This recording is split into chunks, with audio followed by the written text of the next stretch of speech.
Hemos estado hablando varios días, el Señor nos ha puesto a hablar acerca del perdón, de la paz del perdón, de la justificación.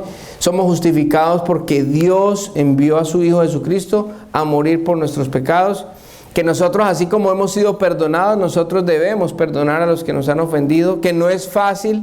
Nadie puede decir, es que es tan rico perdonar o es tan fácil perdonar. No, es difícil, pero es un paso que tenemos que dar si queremos vivir en paz, si queremos vivir en armonía.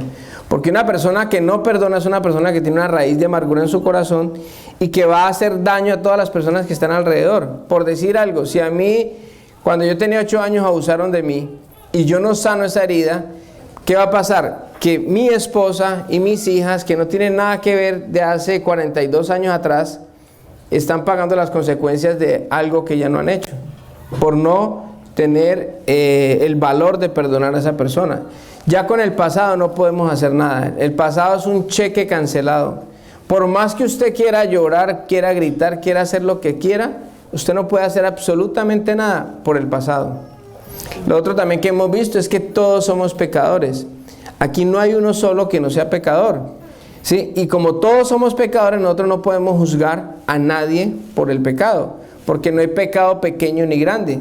Pecado es pecado ante los ojos de Dios. Vimos que pecado era errar en el blanco. La palabra pecado, tanto en el griego como en el hebreo, significa errar en el blanco. Los arqueros es la mejor como ejemplo que podemos tener, es que ellos lanzan la flecha al círculo rojo y un pedacito al lado del círculo es erró. Igual nosotros, una mentirita piadosa es igual pecado que un asesinato o cualquier cosa.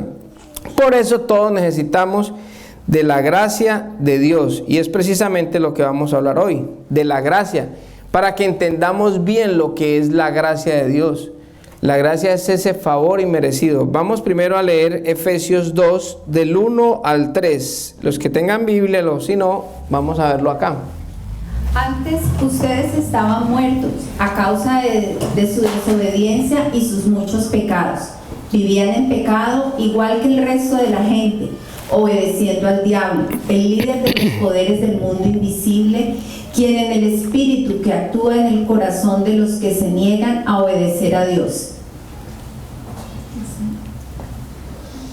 Todos vivíamos así en el pasado, siguiendo los deseos de nuestras pasiones y la inclinación de nuestra naturaleza pecaminosa. Por nuestra propia naturaleza éramos objeto del enojo de Dios igual que todos los demás. Nosotros vivíamos en desobediencia. ¿Por qué? Porque desafortunadamente nosotros no conocíamos lo que era Dios, no nos enseñaron. Nuestros padres de pronto, casi todos los que estamos aquí, casi todos nacimos en unos hogares donde no conocían de la palabra de Dios. Nos decíamos cristianos, pero realmente ni siquiera íbamos a una misa, pero éramos cristianos. ¿Sí? Y no se practicaba absolutamente nada. Entonces era normal la mentira, era normal el engaño, era normal las cosas deshonestas, porque simple y llanamente nosotros no conocíamos otra verdad. Entonces era como el medio de el vivendus, ¿cómo es que el modus vivendus? Ya estoy aprendiendo latín. Modus vivendus. ¿Vivendi? Tú sabes más que yo. Modo vivendis. ¿Tú sabes cómo dice en chino? Ahí estoy. Espejo, ahí estoy. ¿Y gordo? No estoy. Estoy hinchado. ¿Y calvo? Chinchampú. Y si usted la junta, entonces, dice, ahí estoy hinchado y chinchampú. Clases de chino. Y editen eso. Hay que cortar de guía. 1, 2, 3, edítelo. Nosotros vivíamos en desobediencia. El mundo normalmente hace cosas y son normales. Ángela, ¿ya lo sabía? El mundo hace las cosas como si fueran normales. Entonces, era normal hacer esas cosas, pero cuando llegamos a los pies del Señor, el Señor nos muestra la verdad y nos dice, hombre, desafortunadamente ustedes estaban equivocados y ustedes necesitan ser perdonados. Muchas veces uno cuando no acomete todos esos pecados que de pronto uno los llama como pecados graves o pecados mortales o capitales, o yo no sé cómo le llamaban. Entonces uno cree que uno era bueno. Entonces la persona buena es la persona que más puede estar alejada de Dios. Por eso Dios no quiere que seamos buenos o que no nos sintamos buenos, porque la persona que se siente buena entonces empieza a juzgar a todo el mundo, porque como mi pecado no es el de Julano de tal ni el de el otro, y empieza uno a decir, es que Julano de tal es pecaminoso, es este hizo esto, lo otro, porque nos creemos buenos. El joven rico le dijo, Señor, el Señor bueno, y ¿por qué me llamas bueno? Le dijo a Jesucristo, si el único bueno es Dios. Entonces cuando nosotros tenemos esa conciencia de que no hay ninguno solo bueno, entonces ¿qué necesitamos? Necesitamos la misericordia de Dios. Amén. Amén. Efesios 2 del 4 al 7. Pero Dios es tan rico en misericordia y nos amó tanto que a pesar de que estábamos muertos por causa de nuestros pecados, nos dio vida cuando levantó a Cristo de los muertos. Es solo por la gracia de Dios que ustedes han sido salvados. Pues nos levantó de los muertos junto con Cristo y nos sentó con Él en los lugares celestiales, porque estamos unidos a Cristo Jesús. De modo que en los tiempos futuros Dios puede ponernos como ejemplo de la increíble riqueza de la gracia y la bondad que nos tuvo, como se ve en todo lo que ha hecho por nosotros que estamos unidos a Cristo Jesús. Amén. Estábamos muertos, a causa del pecado, estábamos separados de Dios. Por la gracia de Jesucristo, por el amor que Él tiene con nosotros, Él fue al Calvario y dijo, voy a pagar el pecado por Jaime, voy a pagar el pecado por doña Alba, por Gabriel, por todos los que quieran aceptarlo a Él. Es por gracia. A nosotros no nos costó nada la salvación, pero a Jesucristo sí. Le costó su vida. ¿Sabe qué era lo más difícil de Jesucristo en ese momentico? No era tanto la vida, porque Él sabía que Él iba a venir a padecer por eso. Lo más difícil para Él era que en ese momento, cuando Él cargó el pecado de ustedes y el mío, Él estuvo separado del Padre. En toda la eternidad, siempre el Padre estuvo con el Hijo. Y en ese momento el Padre lo dejó. Por eso cuando Él en la cruz del Calvario dijo, Padre, ¿por qué me has abandonado? Eso era lo más duro para Él. Pero Él lo hizo, ¿sabe por qué? Por el amor a usted y a mí. Amén. El poder alejarse, estar separado del Padre por un tiempo. Hay un disco de Marc Anthony que dice, ¿qué precio tiene el cielo? Y yo decía, me provoca como que grabáramos otro y dijéramos, la sangre de Cristo. Porque la sangre de Cristo, ¿qué precio tiene el cielo? ¿Qué precio tiene el cielo? Que alguien me lo diga. Yo se lo digo. Yo se lo digo. No, así me pareció como simpático esa canción, porque dice, es del conocimiento de la gente, ¿no? La gente del mundo que está enceguecida no sabe qué precio tiene el cielo, y el precio tiene un costo muy grande, que para mí es por gracia. No tuve que hacer nada, no tengo que hacer nada para ganarme la salvación, pero a Dios sí le costó. ¿Amén? El concepto de gracia es una palabra compuesta por dos palabras: favor no merecido. Eso es lo que significa gracia. Yo busqué en el diccionario, y la palabra en griego se llama charis, que tiene que ver con un regalo o dádiva. Es una palabra que eso sería como un don. Eso es lo que significa gracia: un regalo, un don, algo no merecido. ¿Sí? Hay otra, dice, sin embargo, nosotros nos acostumbramos a dar regalos a quienes lo merecen. Entonces, te portaste bien, entonces te doy un regalo. ¿Sí? Entonces, muchas veces nosotros decimos, es que me dieron el regalo o me dieron la compensación porque yo lo merecía. Pero la palabra charis quiere decir algo inmerecido. Porque si fuera algo merecido, dice, hay otra palabra, nadie es merecedor que es charis. Si las personas merecerían la salvación, no fuera charis, sino que fuera ofeleima, salario pagado. La mejor explicación proviene de las Escrituras. Si es algo merecido, ¿qué es? Usted trabaja 40 horas a 20 dólares la hora, le tienen que pagar 800. Cuando usted recibe su salario, ¿será por gracia? Ay, gracias, jefe, usted es tan bueno conmigo. Es justo. Es justo. Hicieron un convenio, usted me trabaja por horas, por tiempo, me trabaja 8 horas diarias, yo le pago $20, le doy 160, y si a la semana me hace 40 horas, entonces yo le pago 4 por 2, 8, $800. Pero ¿qué tal si de pronto algún día yo no trabajo mal, y el jefe llega, o me quedé en la casa, me quedé enfermo, y el jefe dice, vea, le va a dar $800. Eso es por gracia, porque no me los merezco, no los he ganado. Eso es lo que Dios ha hecho con nosotros. Nosotros no merecíamos la salvación. Porque la palabra de Dios dice, si aún siendo pecadores, Cristo murió por nosotros. La otra sería que de pronto Dios hubiera dicho, ¿sabe qué? Vamos a hacer una cosa, esperemos a que estos estén sin pecado y ahí sí mandamos a Cristo a morir por ellos. Pero Él nunca dijo eso, dijo, aún siendo pecadores, Cristo murió por nosotros. La diferencia, ¿usted sabe la diferencia entre misericordia y gracia? La misericordia es que Dios no nos castigue como lo merecemos por nuestros pecados. Muchas veces nosotros cuando cometemos alguna falta, empezamos a pensar de que es que Dios nos está castigando, pero Dios es misericordioso. Dice que las misericordias de Dios son nuevas cada mañana. O sea, nadie sienta que cuando está pasando algo es porque Dios lo castigó, porque Dios no tienta ni castiga a nadie. Cuando uno es hijo de Dios, Dios nos disciplina, que es diferente a un castigo. La consecuencia de nuestra falta, de nuestro pecado, trae una consecuencia. El que roba, si lo pillan, va para la cárcel. Es una consecuencia, pero no es que, es que Dios tan malo, Dios me mandó a la cárcel. ¿Cómo es que si yo fui y le pedí que me ayudaran en este robo y que no me cogieran y me cogen? No, y hay gente que lo hace. En Colombia los sicarios iban a la iglesia antes de matar a alguien y colocaban la bala y le echaban hasta agua bendita. Agua bendita a las balas, que para que les ayudaran la vuelta, ¿sí o no?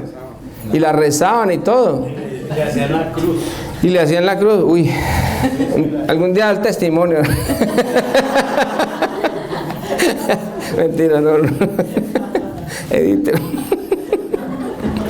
Por eso no grabe nada. Sí.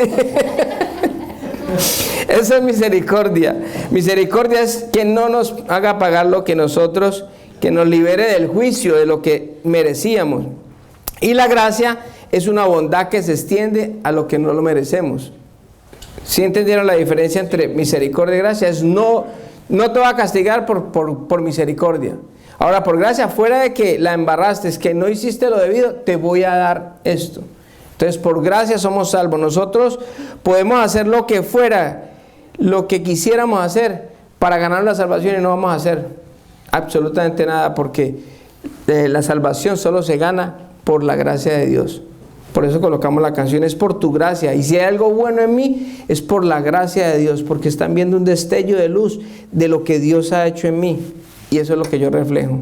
La bondad que uno refleja es la bondad de Dios. El mejor ejemplo para conocer la gracia son los hijos. Los hijos. Afortunadamente aquí todos somos hijos. Los hijos son los seres más malagradecidos que hay. Son egoístas, exigentes, ¿sí o no? Sí.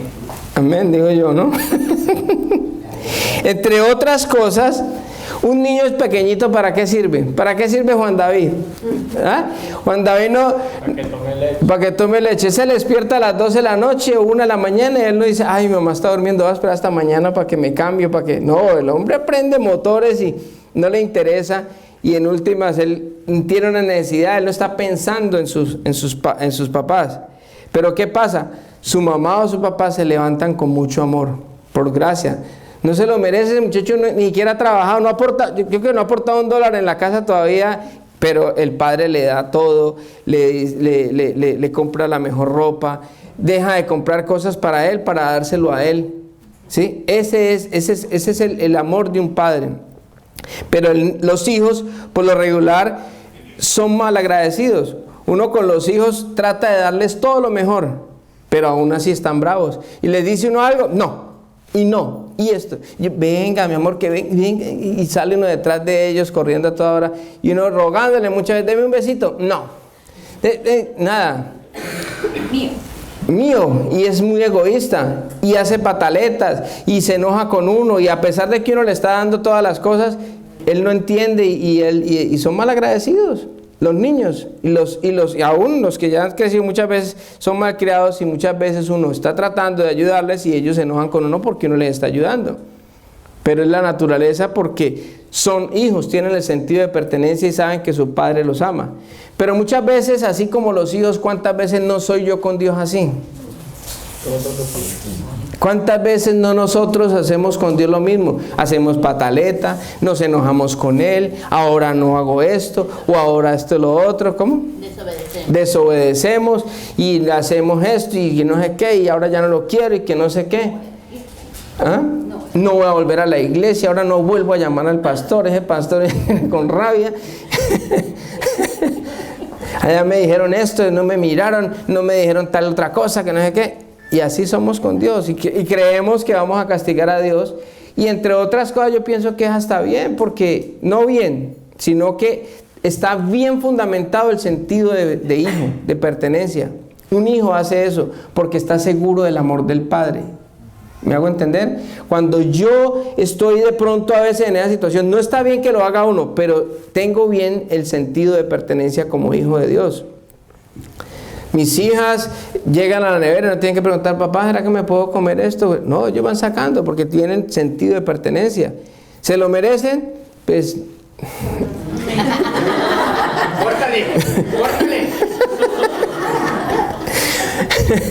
Solamente el que tiene amor sabe lo que es la gracia.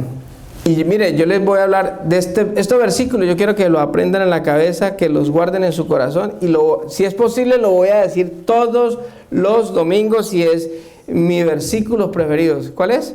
Primera de Corintios 13. Y vamos a leer Primera de Corintios 13 del 4 al 7. ¿No?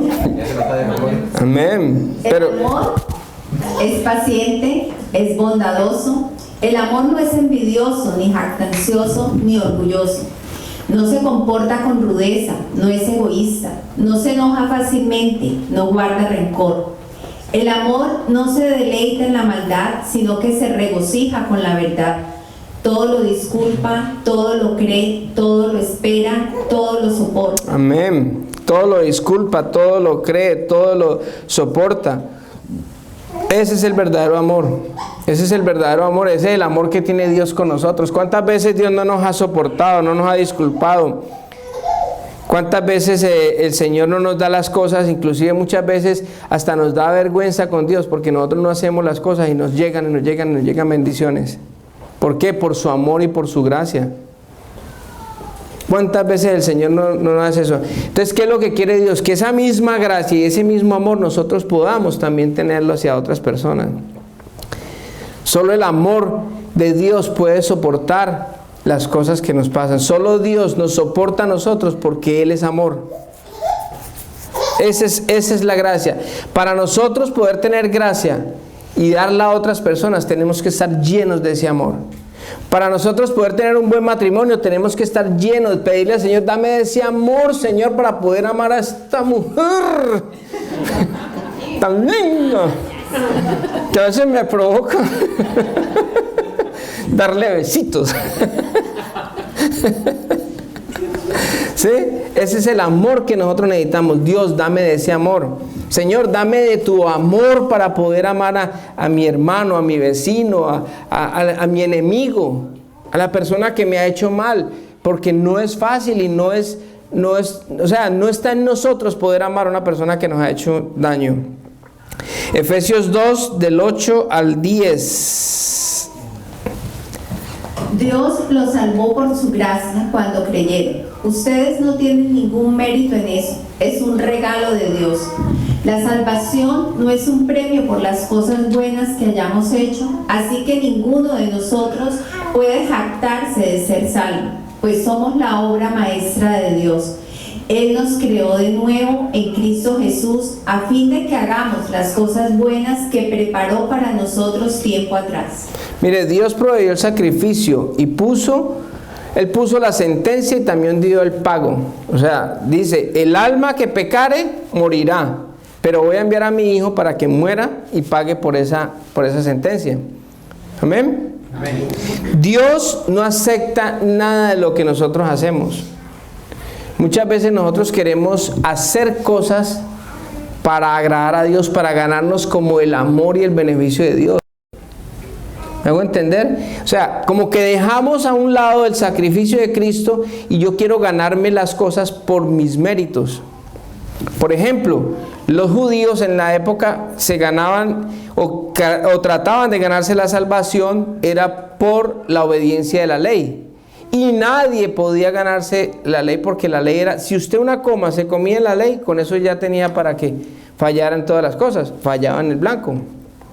Entonces nadie podía ser justificado por las obras de la ley. Siempre la salvación ha sido por fe. Desde Abraham. Dice que si leemos en Hebreos 11, habla de que por la fe Abraham fue, hizo esto y esto. Por la fe fue y fueron salvos todas las personas desde el Antiguo Testamento. No es por obras para que nadie se gloríe. Las obras que nosotros hacemos para agradar a Dios, ¿sabe cómo la llama Dios? En Isaías, trapos de inmundicia. ¿Ustedes saben lo que son trapos de inmundicia? En esa época no había serenas. En esa época no había las toallitas higiénicas. ¿Aquí cómo se llama? Nosotras. En esa época no habían nosotras. No estábamos nosotras. Dicen las toallas higiénicas, no estábamos nosotras. Estaban los trapitos. Entonces, cuando una mujer usaba un trapo en su periodo menstrual, a eso se le llamaba un trapo de inmundicia.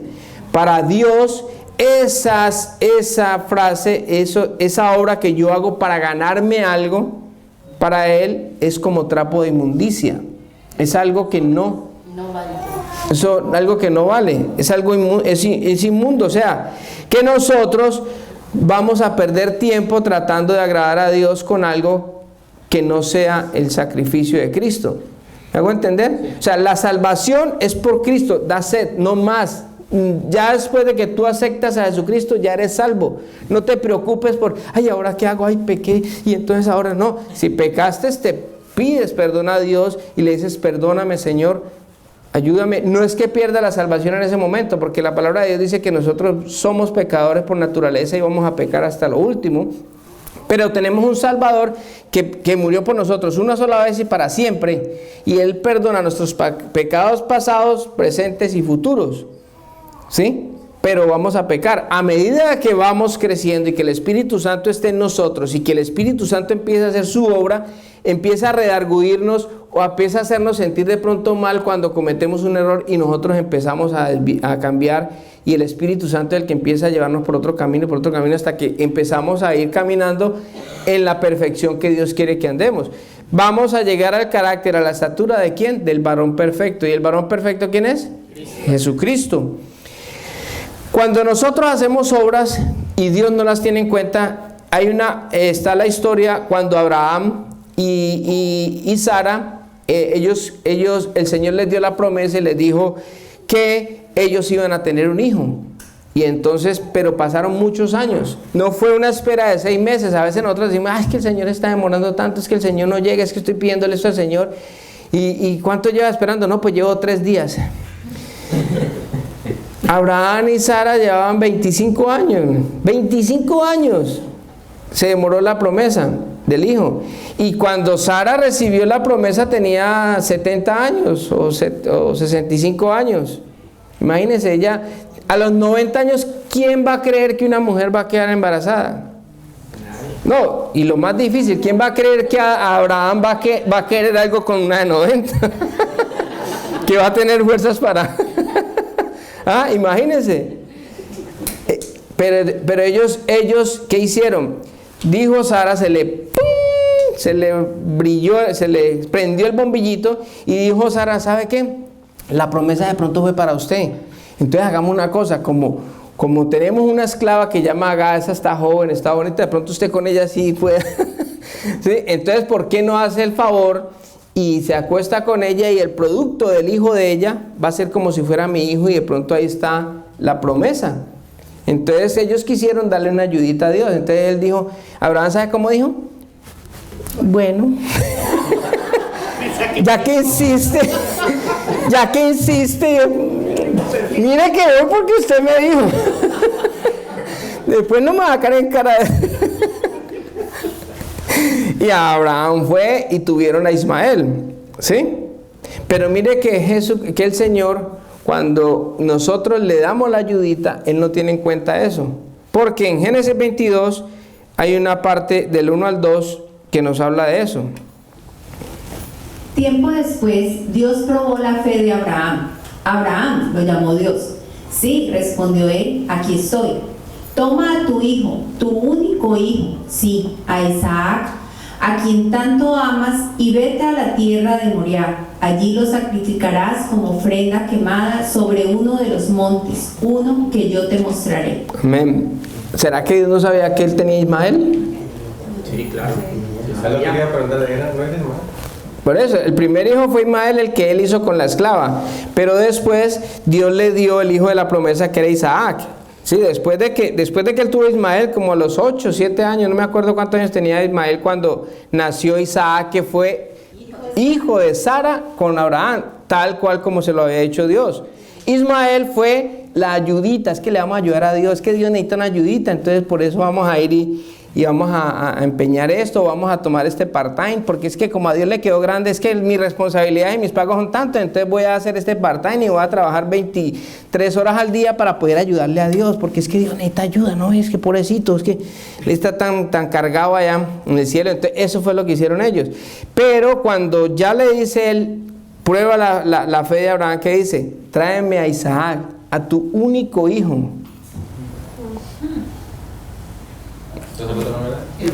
El otro no era la promesa, y esa es la pelea que hasta hoy están viviendo en el Medio Oriente, porque los hijos de Ismael son los ¿qué? Los que están en Gaza, los palestinos son los hijos de Ismael, y los hijos de Isaac son los judíos. Entonces, lógico, los ismaelitas, o sea, los palestinos, ellos tienen, entre comillas, razón, porque ellos fueron los hijos mayores de Abraham. Entonces ellos dicen, esta tierra nos pertenece por herencia. Pero los hijos de Abraham, los hijos de Sara, Isaac, esa descendencia, ellos dicen, no, pues la tierra nos pertenece porque nosotros somos hijos de la promesa. Ustedes son hijos de la esclava, o sea, no fue tenido en cuenta. Esa es la disputa. Entre comillas, ambos tienen razón. El uno porque fue mayor, y la ley decía que el mayor era el que tenía el derecho a la progenitura. Era el que tenía el derecho a 3 partes de la herencia. Y el segundo tenía solamente el 25%. O sea que esa es la consecuencia de la ayuda a Dios. Esa bobadita. Todavía después de 4000 años estamos todavía pagando en el Medio Oriente la consecuencia de la ayudadita que le dio Sara y Abraham al Señor. Porque si no hubiera asistido Ismael, ¿qué hubiera pasado? Estarían los judíos tranquilos, nadie estaría peleando por esa tierra. ¿Por qué que otra vez repite la historia de por la mujer? Amén. Por la mujer. Por eso la mujer sabia edifica la casa y la necia con sus manos la destruye. Y para más preguntas vamos a empezar a hacer los discipulados los martes a las 7 de la noche. Vamos a empezar discipulados los martes, y los jueves tenemos la reunión normal para que esas preguntas se las podemos solucionar los martes.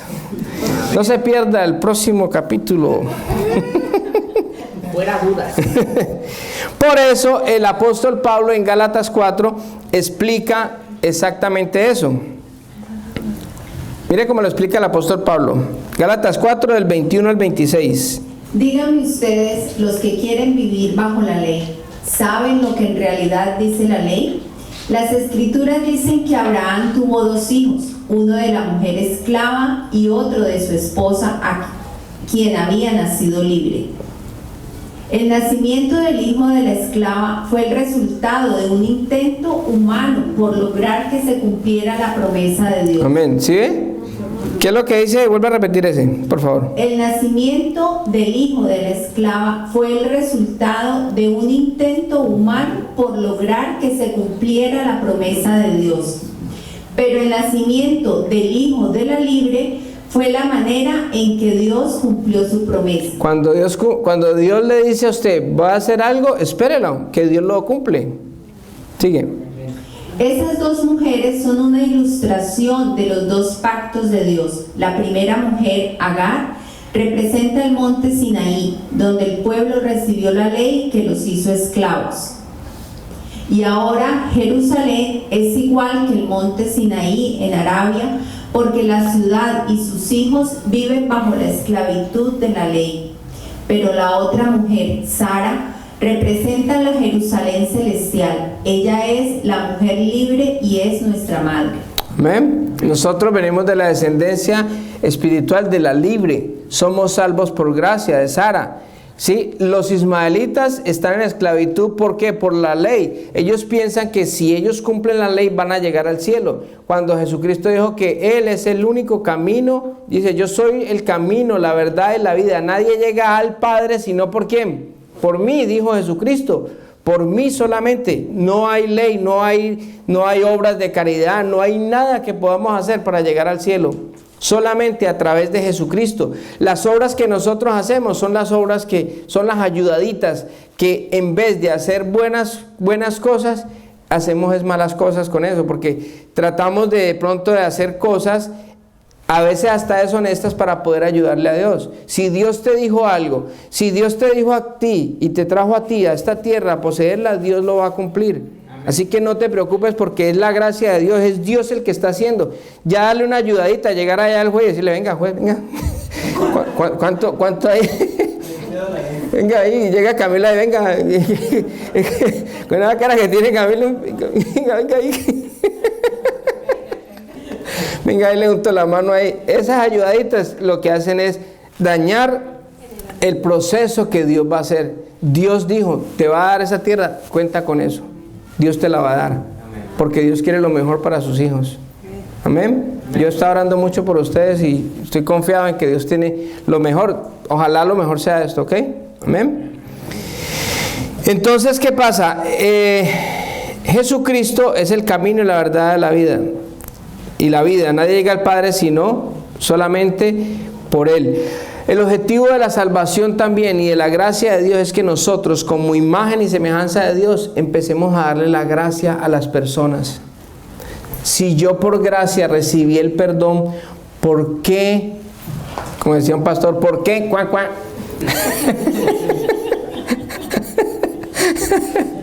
¿Por qué no puedes dar tú por gracia lo que has recibido por gracia? ¿Ah? Si a ti te han dado algo por gracia, ¿por qué vamos a cobrar por eso? ¿Por qué vamos a sacarle en cara? ¿Por qué vamos a estar si nosotros lo hemos recibido todo por gracia? Lo que Dios quiere es precisamente eso, que nosotros como imagen de Dios empecemos a vivir en la gracia de Dios, no solamente en la tranquilidad, en la paz de que somos perdonados por nuestros pecados, sino poder perdonar a las demás personas, poder dar lo que recibimos por gracia, darlo por gracia, y que el amor de Dios que está en nosotros empiece a manejar nuestra vida en amor con las personas.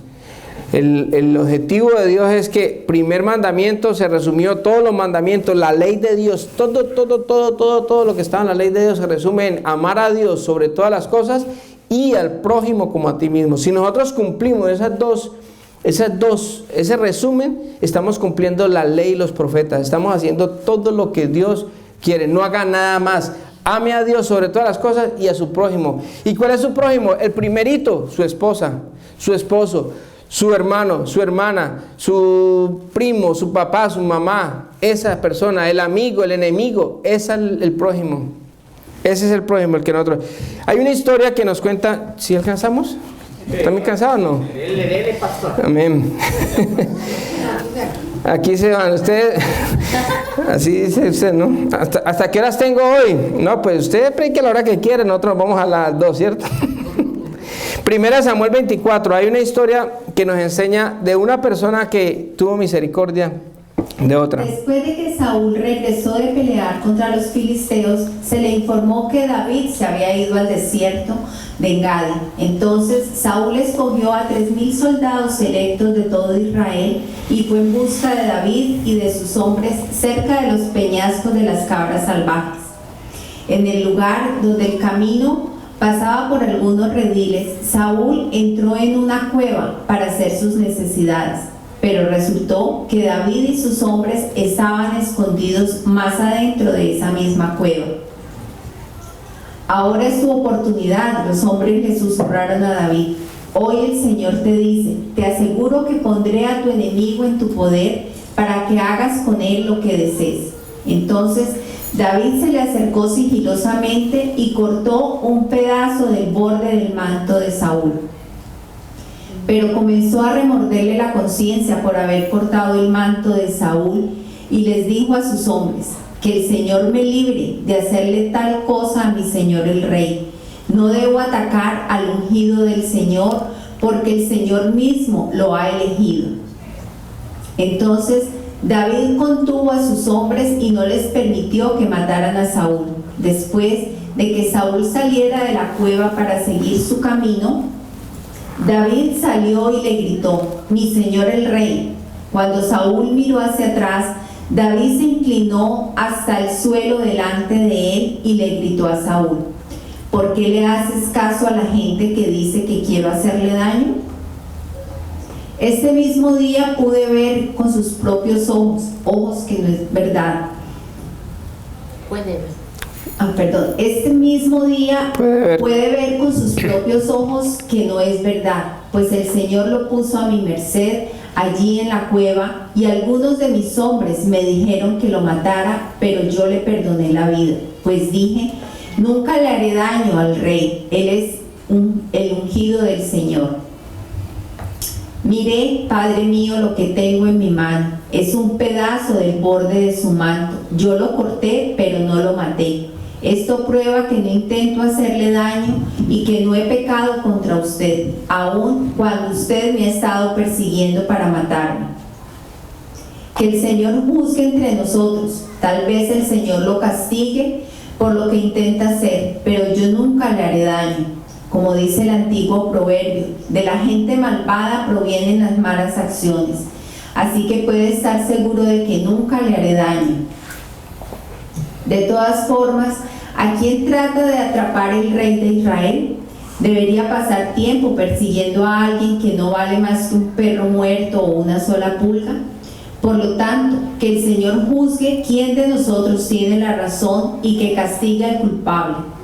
Él es mi defensor y me rescatará de su poder. Cuando David terminó de hablar, Saúl le respondió, ¿realmente eres tú, David, hijo mío?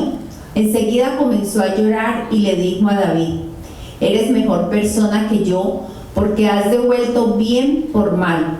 Es cierto, has sido increíblemente bondadoso conmigo hoy, porque cuando el Señor me puso en un lugar donde pudiste haberme matado, no lo hiciste.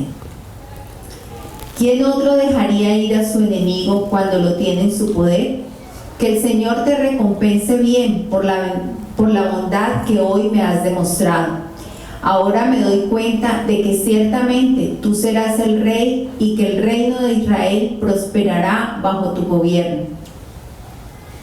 Júrame entonces por el Señor que cuando esto suceda no matarás a mi familia ni destruirás a mis descendientes. Entonces David le prometió esto a Saúl con un juramento. Después Saúl volvió a su casa, pero David y sus hombres regresaron a su fortaleza. Amén. Tremendo. Usted sabe que David fue ungido cuando estaba jovencito. ¿Y sabe cuántos años pasaron para que él fuera rey? ¿Alguno sabe el dato? 14 años. 14 años de persecución de Saúl a tratar de matar a David. Tremendo, porque es que mire que David, a pesar de que estuvo 14 años perseguido por Saúl, David nunca, él guardó su corazón y nunca tenía nada en contra del rey. Y dice que me libre Dios de yo poner la mano contra el ungido de Dios. Y lo trataba como Señor y como Rey, como mi Señor, como mi Rey. Y le servía al Rey. ¿Cuántas veces hay personas que nos han hecho daño por años y años? ¿Nosotros cómo devolvemos? ¿Devolvemos bien por mal o mal por mal? Pues la palabra de Dios nos dice que debemos devolver bien por mal, porque inclusive ascuas de juego se le van a poner a esa persona. ¿Sabe qué son ascuas de juego? Vergüenza. Cuando alguien le hace cuando uno le hace algo mal a una persona y después esa persona llega con un regalo y dice uno, uy, qué vergüenza, y yo cómo he hablado de esta persona, yo cómo he dicho, yo cómo lo he juzgado, yo todo lo que he hecho en contra de esta persona, y esta persona ahora viene, uy, qué embarrada, men. ¿No les ha pasado eso o solo a mí? Es difícil, pero nosotros que estamos llevados a hacer ahora que conocemos la verdad, nosotros ya sabemos que somos salvos por gracia, no podemos hacer absolutamente nada para ganarnos la salvación, pero debemos de empezar a vivir en gracia. ¿Y cómo es vivir en gracia? Vivir en gracia es dando de la gracia que recibimos a otros, dar de esa gracia de Dios para que las personas vean a Cristo en nosotros. Amén. Amén. Esa es la idea de la gracia, esa es la idea de la salvación. Pedirle a Dios que derrame de su amor, de su gracia, que nos llene de esa humildad, de ese amor para amar especialmente a los enemigos. Porque el día que nosotros le hacemos algo bueno a los enemigos, ese día los enemigos se van a sentir mal. Pero es tenaz porque fueron 14 años. Es que yo cada que leo estas historias de David, y digo, David es un hombre igual a nosotros. Era un hombre igual a nosotros, o sea, él no tenía nada especial. Lo único especial que tenía David, a diferencia de nosotros, es que era un hombre con una comunión íntima con Dios, que a toda hora estaba cantándole al Señor, que estaba alabando, que estaba siempre tratando de agradar a Dios. Pecador, claro que sí, igual que todos nosotros, y las cosas que vemos en los pecados de David, vemos que fueron pecados tremendos también. Pero más sin embargo, era un hombre que era un hijo de Dios. ¿Recuerdan cuando él mandó a matar a Urías? Él le gustó la esposa de Urías y agarró y mandó a traer a Urías del campamento porque la embarazó, y entonces empezó a decirle, vaya, acuéstese con mujer, vaya, hágale tranquilo, para cubrir su pecado. Resulta de que Urías era muy buen soldado y dijo, no, ¿cómo le ocurre que los otros amigos soldados allá en el campamento de guerra matando, dando su vida por mí, yo voy a irme a acostar con mi esposa? No, y se quedó en la puerta del palacio cuidando. Al otro día lo emborrachó y otra vez lo mismo. ¿Sabe qué hizo lo último David para encubrir ese pecado? Cogió y mandó una notica sellada con el sello del rey, y le mandó al jefe, al general del ejército, y le dijo, mire, el portador de hágame el favor y lo coloca al frente de la guerra, y cuando la guerra esté en su furor, que todo el mundo eche un paso para atrás y lo dejen solito a él ahí. Así escribió David y le colocó atentamente el ungido del Señor. Tremendo, ¿no? Pero esa es la gracia y la misericordia de Dios, que a pesar de todo eso, el nombre de Él, hoy en día, todo el mundo lo conoce. Y todo el mundo aprende de todo, porque decía el Señor, nadie como el corazón de David, ninguno como el corazón que tenía David, porque David era capaz de hacer esto, de servirle a sus enemigos. Así que lo que debemos de pensar hoy es que vamos a dar por gracia lo que por gracia hemos recibido. Tengamos misericordia, tengamos amor, y si no lo tenemos, pidámoslo al Señor. Con nuestras esposas, con nuestros esposos. Ayer que hicimos el curso de matrimonio, ya al final, nosotros vamos a dejar un legado, pero ¿un legado de qué? ¿De amor o de odio o de cantaleta? Que en estos días les canto una canción que a las mujeres que les tengo por ahí. Ayer la canté, ¿sí o no? ¿Les gustó o no? A los hombres me aplaudieron cuando empecé a cantar. Me tiene loco todo el día con esa cantaleta, y me tiene loco todo el día. No es con cantaleta, es con gracia, es con amor, es con dulzura. ¿Ah? Otra parte payita. Así. Entonces vamos a ver la Santa Cena, que es una muestra. Hoy vamos a celebrar la Santa Cena, que es una muestra del amor, la gracia, la misericordia de Dios. Hoy vamos a tener ese momento, vamos a recordar ese momento cuando Cristo fue a la cruz por nosotros y derramó toda su sangre y dio todo su cuerpo. ¿Por qué? Por pago de nuestros pecados. Vamos a recordar la gracia de Dios. ¿No hay hombres ahí que les ayuden ahí, las mujeres, please? Por gracia, jóvenes. Entonces vamos a escuchar una canción mientras que le pido el favor, no sé a quién nombró usted, doña Elvita, para... Yo puedo. Aquí en el centro, ¿no? Mejor. Más al centro, please. En el centro. Eso. Mientras que van pasando, vamos a ir reflexionando, vamos... No, ya no pueden invitar. No. Vamos a ir pensando, vamos a orar ahí en silencio y pidámosle perdón al Señor por si hay alguna falta o algún pecado o alguna cosa que queramos que el Señor nos perdone. ¿Ok? Gracias, Señor. Gracias por estar acá. Muy buenas tardes. Hoy nos encontramos acá en la última cena, o es la Pascua. La Pascua siempre se celebra cada año, siempre creo que es en marzo o abril.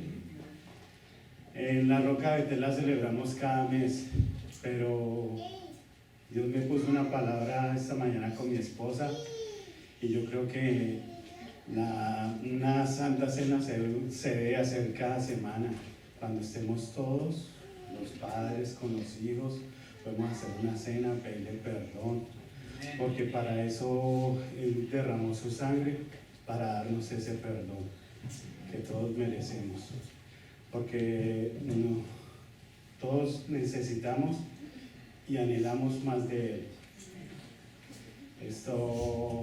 A mí me puso una palabra de Lucas 22.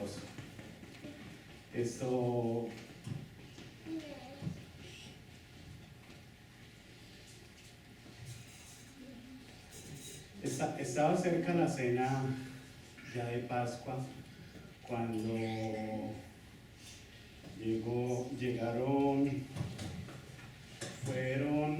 fueron unas personas a los sacerdotes y a los escribas cómo buscar para matar a Jesús. Entonces entró Satanás a Judas, que por sobrenombre lleva ese Iscariote. Iscariote fue y vendió a Jesús por unas monedas. Fue y lo entregó.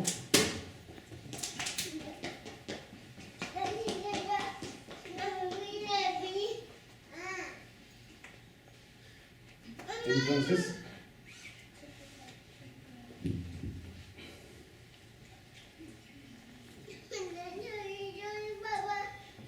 llegó el día de la Pascua,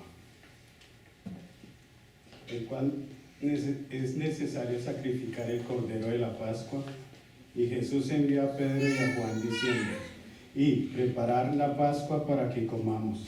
Ellos le dijeron: ¿dónde quieres que la preparemos? Él les dijo: he aquí, y entrar a la ciudad, os saldrá al encuentro un hombre que lleva un cántaro de agua.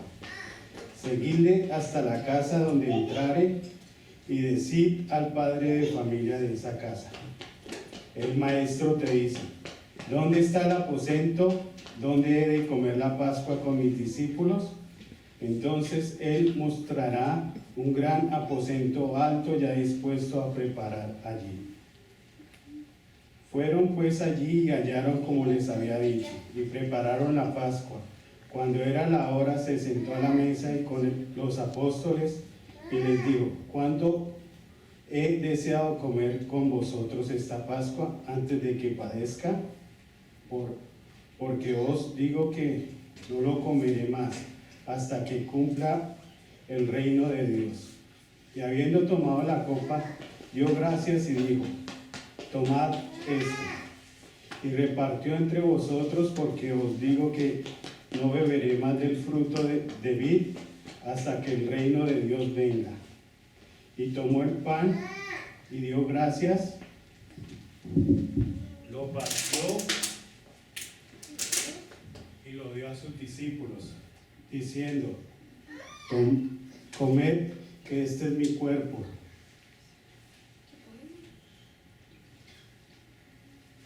Pueden comer el pan.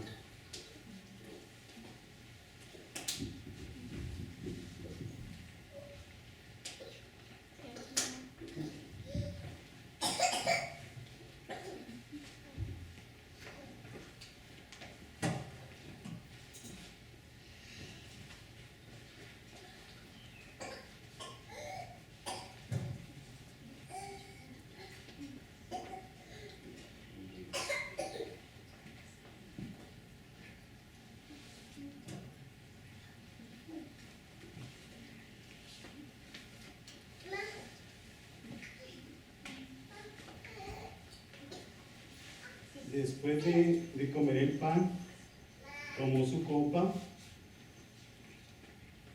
diciendo, esta copa es el nuevo pacto en mi sangre, que por vosotros se derramó.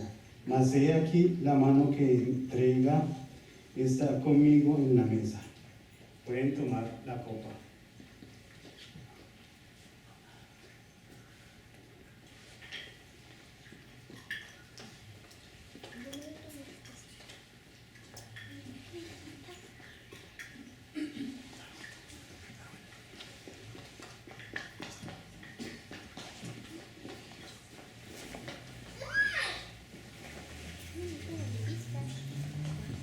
Yo los quiero invitar a que reflexionemos con lo de la cena. Pueden hacerlo una vez por semana en la casa, cuando estemos siempre en la casa, en el lonche o en la comida. Podemos entre todos orar y pedir perdón ahí en la mesa. Amén. Muchas gracias. Vamos a orar.